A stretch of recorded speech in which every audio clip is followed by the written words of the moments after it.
ব্রাহ্মণবাড়িয়ার বাঞ্ছারামপুর উপজেলার ফরদাবাদ এলাকায় অসহায় ও নিম্ন আয়ের মানুষের জন্য বিনামূল্যে চক্ষু চিকিৎসা ও ছানি অপারেশন কার্যক্রম পরিচালনা করেছে বসুন্ধরা আই হাসপাতাল অ্যান্ড রিসার্চ ইনস্টিটিউট। 12 মে মঙ্গলবার সকালে ফরদাবাদ কওমি মাদ্রাসা মাঠে আয়োজিত এই মানবিক চিকিৎসা ক্যাম্পে সহযোগিতা করে আনোয়ারা মান্নাফ ফাউন্ডেশন। দিনব্যাপী আয়োজিত এই ক্যাম্পে 6 শতাধিক চোখের রোগীকে বিনামূল্যে চিকিৎসা সেবা দেওয়া হয়। বিশেষজ্ঞ চিকিৎসকরা রোগীদের চোখ পরীক্ষা করে প্রয়োজনীয় পরামর্শ ও ওষুধ প্রদান করেন। Optical brighter photo catalyst active granule সমৃদ্ধ বসুন্ধরা পাওয়ার ওয়াশ, ঝলমলে কাপড়ে ফুরফুরে মন। পাশাপাশি ছানি আক্রান্ত রোগীদের তালিকা প্রস্তুত করে বিনামূল্যে অপারেশনের ব্যবস্থা করা হয়।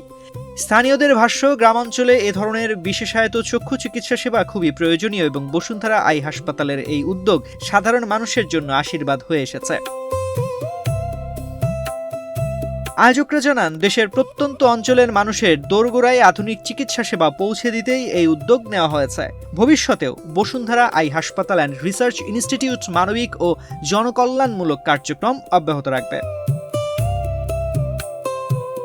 চিকিৎসা ক্যাম্পে উপস্থিত ছিলেন সিনিয়র চক্ষু বিশেষজ্ঞ doctor Mamunur Rashid, camp organiser Mohammad Abu Taiyab, optometrist Mohammad Rubel Rana, Mohammad Rakib, Mohammad Firoz Alam, চক্ষু সহকারী মোহাম্মদ মুস্তফা হোসেন, মোহাম্মদ মেহেদি হাসান ও মোহাম্মদ আনিসুর রহমান সহ স্থানীয় গণ্যমান্য ব্যক্তিবর্গ।